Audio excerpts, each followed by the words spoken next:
Hello everyone, Hyper here, and in this video we'll be taking a look at the Warfronts, one of the major pieces of content that Blizzard teased whenever they introduced the Battle for Azeroth expansion at BlizzCon. There seems to be a lot of incorrect information and misconceptions that are kind of floating around on forums or on websites about Warfronts, and people don't really seem to know what the Warfronts are, how they actually work, and what their role in the game is. First of all, I wanted to clear up two of the most common misconceptions about Warfronts. The first one is that people think this is a PvP system, which it absolutely is not. Whenever they introduced it over at BlizzCon, I immediately thought that this would be an Ashran, but kind of improved with specific buildings that you can build, and then some siege machines, and it would just have an overall large-scale battleground kind of design, but it would be PvP. But after trying it out, I too was surprised and noticed that there were no enemies. This is completely a PvE mode where there's no enemy players. It is your raid, so whenever you queue up for this, you end up with a large raid, you get into the Warfront at the same time, and you're completely just fighting against PvE mobs. The second misconception is that you can queue for this at any time. This is also wrong. Many people believe they can just queue for it similar to how you did for Ashran. You just walked up, queued up, and whenever your queue popped, you joined up. But this is more similar to Wintergrasp, where it does have a downtime where there's no battling going on. But the downtime is several days. The way you actually unlock a Warfront is more similar to the Broken Shore, where you contribute to an effort where you kind of contribute resources, and then once you fill the bar to 100%, then you will have access to the Warfront. And these contributions are essentially a daily quest, and they have them for every single profession, and you can also contribute gold, and there's one other thing, but I forget what it is. Either way, throughout a few days, I'm not exactly sure how long Blizzard wants this to be. It might be 2 days, 3 days. So through that period, you will be contributing to the war effort, and in return, you will just be getting some Azerite power. And once you fill the bar to 100%, you have 2 days to complete your weekly quest. And of course, even after completing your weekly quest, you can queue for it again after you finish one. But it seems like currently the major reward does come from the weekly quest, because defeating the last boss of the Warfront actually gave me very low eye level gear. So once you queued up and ended up joining a raid, you are put into the Battle of Stromgarde. And this is essentially a scenario, or a large-scale battleground where the enemy faction forgot to queue up. This starts similar to a battleground where you just parachute in, and the whole raid parachutes in, and you land in this kind of demolished base that has some enemies in it. After you kill all of the enemies, you will gain access to multiple NPCs and building types that you can contribute to. And you will be able to contribute iron and wood.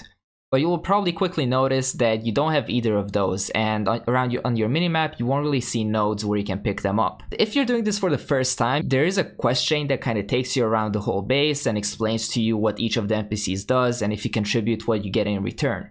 Because for some of them, you can contribute to building a building type, for example, or you can contribute to an NPC to gain some personal power.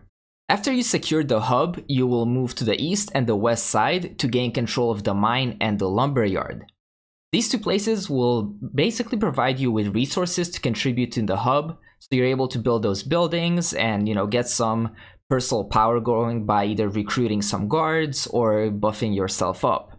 After you've gathered some resources and maybe hired a few bodyguards and contributed a little bit to the building, you will start to advance towards the Alliance or the Horde hub. Between you and the final boss, there are a few obstacles, and these are mainly just small villages that are each guarded by a mini-boss. And during this whole time, you will constantly have waves of the enemy faction coming at you on essentially 3 lanes. If you've ever played a MOBA game, it is very similar, but they will not always just go out in their own lanes. Sometimes you will get like 2 groups in the top lane, other times you will get more in the middle and none in the other 2 lanes. So it's not always the exact same. You just kind of keep this up for a while until you've completed the important buildings in your hub, and you're able to get some demolishers going. After you build a few demolishers, you essentially just call for everyone to go mid, and tell your tanks to just hold W and walk forward until you get to the gate. Then your demolishers break the gate and you defeat the last boss, which is not really much of a challenge. For killing the last boss, you will be rewarded with a pretty low eye level item, but then you get to leave and turn in your weekly quest, which actually gives you a much higher eye level and is actually equivalent to heroic raid quality. So this will be especially good for keeping up your alts and, you know, in the first few weeks even your main, and you will be able to get the guaranteed weekly piece. It's very similar to how you get a guaranteed piece from your Mythic Plus chest. Now that you have an idea of how Warfronts actually work, let's talk about the pros, the cons, and how it can be improved. First of all, the pros. After we get tired of doing this battle, Blizzard will have to make some new Warfronts, meaning that some of the old zones will be revamped and updated, and that is a pretty nice change.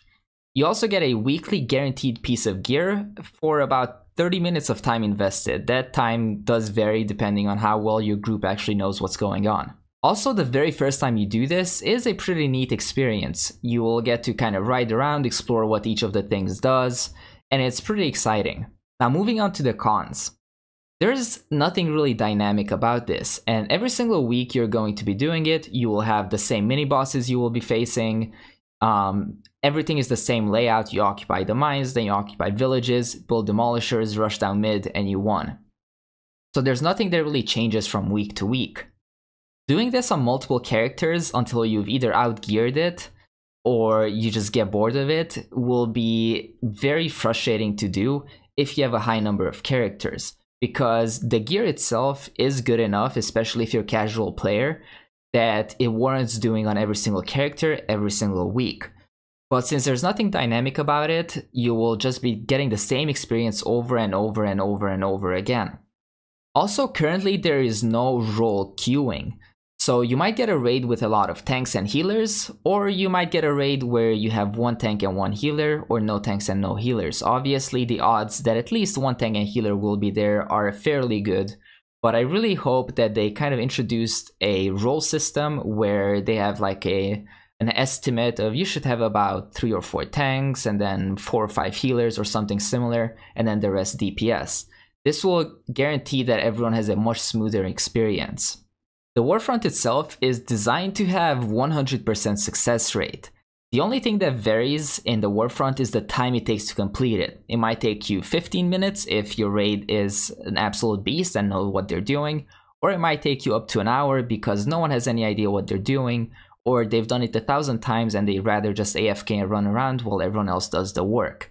Any system that's designed to have 100% success rate or near 100%, I don't particularly like, because there's no challenge in doing it, and even if you're rewarded with a decent piece, each week going in, it will kind of feel like a chore and a burden to do. Now let's take a look at how this can be improved and make the experience more enjoyable for a variety of players. First of all, it would be nice if they introduced difficulties. You could have a normal and a heroic version, or even more difficulties like they do with raids. Or they could just add in a numbering system. The more times you've completed a Warfront, the harder it becomes. And this will kind of challenge players who've done it multiple times to see how far they can actually push it. Another thing they could introduce is time attack modes, where similar to Mythic Plus, you just have a timer and you have to complete your task, which in this case is occupying the fort, before the time runs out. And for this, I would probably assume that they would allow you to queue with your own raid, or have some sort of pre-made group for it, similar to rated battlegrounds, where you can actually choose what people you want to bring, just to have the ideal composition. And of course, with all of these higher difficulties being introduced, I would assume that the gear would get scaled. And to reduce the repetitive nature, with this system where you actually have scaling difficulties, it would be nice if they just capped the item you can get to 1 a week, so you can't just do this on like all of the difficulties and get an item from each.